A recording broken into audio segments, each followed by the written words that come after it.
I love myself a nutritional breakfast in the morning. As you can see here, I am metaphorically consuming misinformation because I, my friends, use my political opinions to fill the void.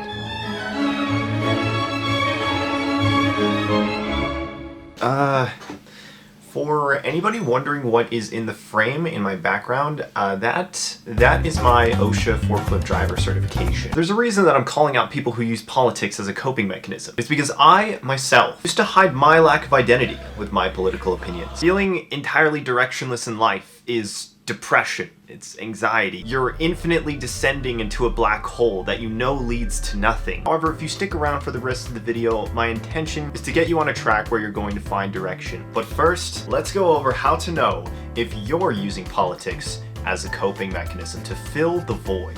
If you immediately despise a person you've never met based on their political beliefs. If you spend hours of your time in echo chambers where all you do is listen to content that reaffirms what you already believe. If you only listen to the other side of an argument with the intent to belittle or make the other side feel worthless based on their subjective view on life. And just as a bonus, if you record yourself vandalizing a store for a political cause. The last one I've personally done, it's really fun. That's a joke. Don't do that. Now, the third one that I mentioned is a little bit tricky though, because if you feel strongly against something, maybe it's not so bad to listen to the opposite argument with intent to absolutely Ben Shapiro best moments. But of course, people will often watch these types of videos and fail to realize that what they're watching is not some character that purely exists to be on the internet. What we see online of other people is often very, very small snippets of their lives. And what happens is people will see these small bits of these people's lives online and say to themselves, I want my entire identity to be this. Often people who use their political opinions as their identities will run around with the sole purpose of, you know, absolutely Ben Shapiro best moments.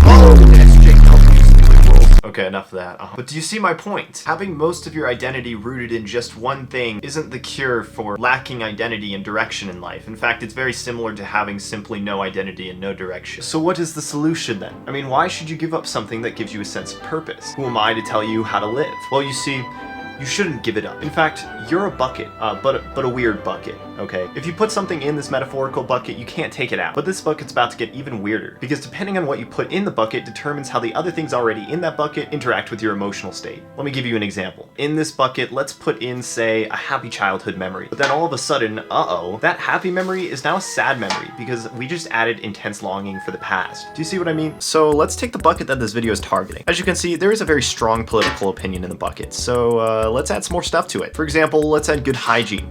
Cleaning yourself will reinstate the idea that you care about yourself enough to not be dirty. Now let's add physical activity.